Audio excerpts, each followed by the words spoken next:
Esta semana estaremos hablando sobre algunos conceptos importantes en dibujo técnico.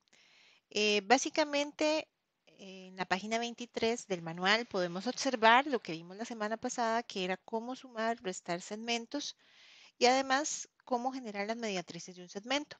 Para esta semana vamos a estar además de esto trabajando otros conceptos que aparecen, por ejemplo, en página 24 del manual de dibujo técnico. Básicamente, acá viene un proceso de cómo levantar una perpendicular por el extremo de una semirrecta. La idea es cuando uno tiene un proceso, primero me dan un proceso escrito que yo tengo que ir leyendo y luego ir interpretando. La idea es básicamente que ustedes lo lean, vayan viendo dónde están las letras, paso a paso. Ah, mira, aquí pasó tal curva, pasó tal elemento, generó el punto M, generó el punto A. Eso es algo importante cuando uno aprende a trabajar con procesos y es importante que ustedes aprendan. Yo voy a hacer en este video primeramente una parte explicativa de muchos conceptos y luego voy a dejar algunos videos que son, por supuesto, complementarios. Por ejemplo, en los otros videos voy a complementar explicando, por ejemplo, un proceso de una perpendicular. También hay procesos para dibujar perpendiculares a la recta S por un punto de la recta AP. Y usted dice, pero profe, no entendí qué me dijo. Por eso es importante leer. Entonces dice que aquí lo que me van a enseñar es cómo generar una perpendicular, o sea, esta línea roja. A la recta S, que esta recta sería la recta E, o sea, vamos a hacer una perpendicular a la recta S, pero pasando por un punto de la recta dada como P. Entonces, inicialmente, por ejemplo, aquí me hubieran dado solamente la recta S y un punto P, y me decían, realiza una perpendicular que pase exactamente por punto P. Para eso, obviamente, hay que usar los instrumentos, por eso vemos que aparecen uso de compás y demás, y ahí es donde viene el proceso. Entonces, bueno, en esta página, página 24, lo que vienen son procesos, en este caso, para generar perpendiculares bajo diferentes métodos. Vean, por ejemplo, el método del punto 7, dibujar una perpendicular a la recta T. ¿Quién es la recta T? Es esta. Por un punto exterior a la recta dada P. O sea, me dan, por ejemplo, nada más la recta T y un punto P y me dicen simplemente, ahora sí, dibuje una perpendicular que pase exactamente por ese punto. Entonces aquí me están dando el proceso. En el punto 8, por ejemplo, me hablan el proceso para poder generar paralelas, ¿verdad? Recordemos que las paralelas mantienen equidistancias diferente a lo que son perpendiculares que forman ángulos de 90 grados. También vamos a ver página 26, donde me habla del tema de paralelas. Recordar que el tema de paralelas o las paralelas realmente son esas líneas que entre ellas va a haber una equidistancia. Y bueno, aquí lo que me está dando son métodos. También vamos a poner ahí un videito adicional para explicar un poquito uno de los métodos. En la página 27 me empieza a hablar de ángulos. Aquí hay muchos conceptos importantes que tienen que recordar porque muchos de estos conceptos se han visto con anterioridad, ya sea en la escuela, ya sea en el colegio, en años anteriores. Entonces, aquí nada más voy a detenerme un poquito para hablarles un poquito más de los ángulos. Los ángulos, recuerden que son aquella porción de plano comprendida entre dos semirrectas llamadas lados, que parten de un punto en común llamado vértice. Entonces, por ejemplo, hay diferentes unidades de medidas para los ángulos. Recordarles que hay radianes, grados centesimales, grados sexagesimales. Esto es muy usado a nivel de matemática, ¿verdad? Nosotros no lo vamos a usar de esta manera, pero sí es importante que ustedes sepan que hay diferentes unidades de medida cuando se refiere a ángulos. Los ángulos, sí es importante que sepan distinguir los tipos de ángulos según su magnitud. Por ejemplo, si yo tengo un ángulo que está totalmente abierto, como en este caso, o sea que me está formando un ángulo de 180 grados exactamente, a ese ángulo se le llama ángulo llano.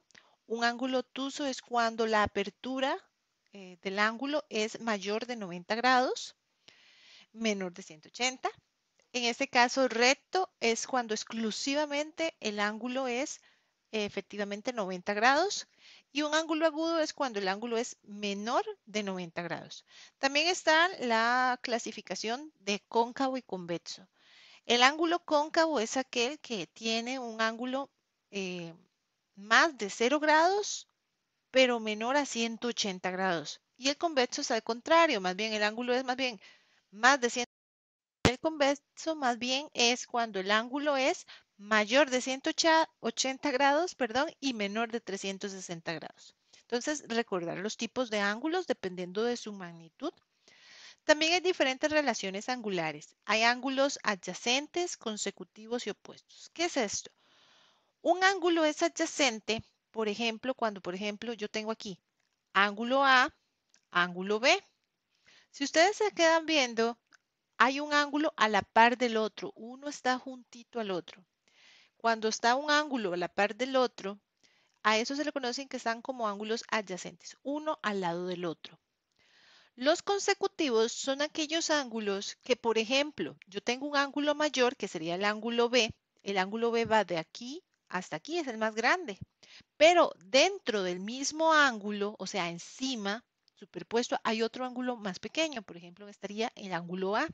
Uno está sobre el otro, se superponen. Cuando eso sucede, a eso se le llaman ángulos consecutivos, uno encima del otro. También tenemos la otra relación angular que se llama ángulos opuestos. Y esa es una relación matemática que ustedes deben recordar.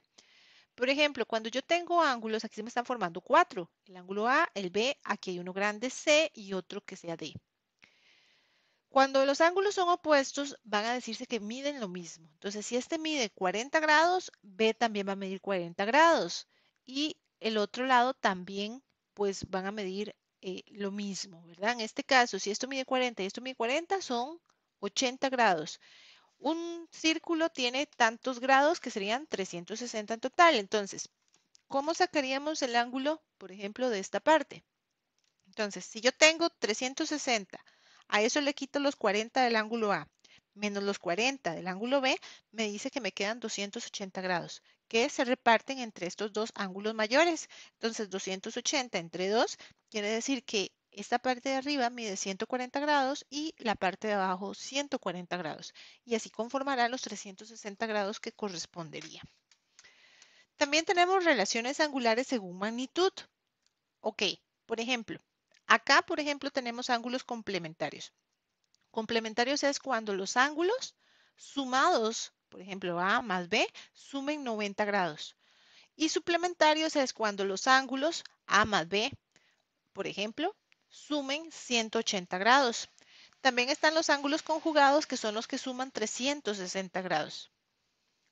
Ángulos en los polígonos. Recordar que un polígono es una figura cerrada limitada por segmentos, como en este caso. Y en ese caso el polígono tiene un ángulo interno que, como lo podemos, está por dentro del polígono y un ángulo exterior que sería en este caso de esta manera. También hay ángulos en la circunferencia, observemos la imagen.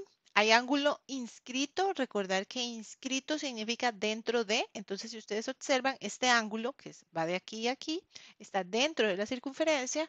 También hay un ángulo central que es central básicamente porque sale exactamente del centro del círculo. Entonces, por eso podemos decir que esto es un ángulo central y hay ángulos semi-inscritos, como en este caso, donde podemos observar que una parte del ángulo está dentro y otra parte está fuera de la circunferencia. Entonces, recordar esos conceptos importantes. En, nosotros no nos vamos a referir a la copia y suma y resta de ángulos, no nos va a tocar ahorita en el tema, pero por aquellos si en algún momento lo necesitaran, ahí están los procesos. Vamos a pasar directamente a la página 30, porque aquí también vamos a ver algunos conceptos importantes. Hay un concepto de bisectriz que tienen que recordar. La bisectriz es cuando a un ángulo, como en este caso, el ángulo inicial era este, yo le saco una línea que me parte el ángulo inicial en dos ángulos exactamente iguales. Ese es el concepto de bisectriz. Aquí viene el proceso de cómo hacer el proceso de bisectriz. Y después pasamos a página 32. En página 32 sí me detengo porque hay muchos conceptos que ustedes visualmente deben reconocer. Tenemos el concepto de diámetro. Recuerden que en una circunferencia hay concepto de diámetro y de radio. El diámetro es la longitud o la distancia que hay de un punto de circunferencia a otro punto de circunferencia, pero que pasa exactamente por su centro. Es esa dimensión. Mientras que el radio se dirá que es la mitad del diámetro. El radio va siempre del centro a cualquier punto de la circunferencia. Por ejemplo, si este radio midiera 10 milímetros aquí, entonces quiere decir que si yo vengo del centro y llego a este punto,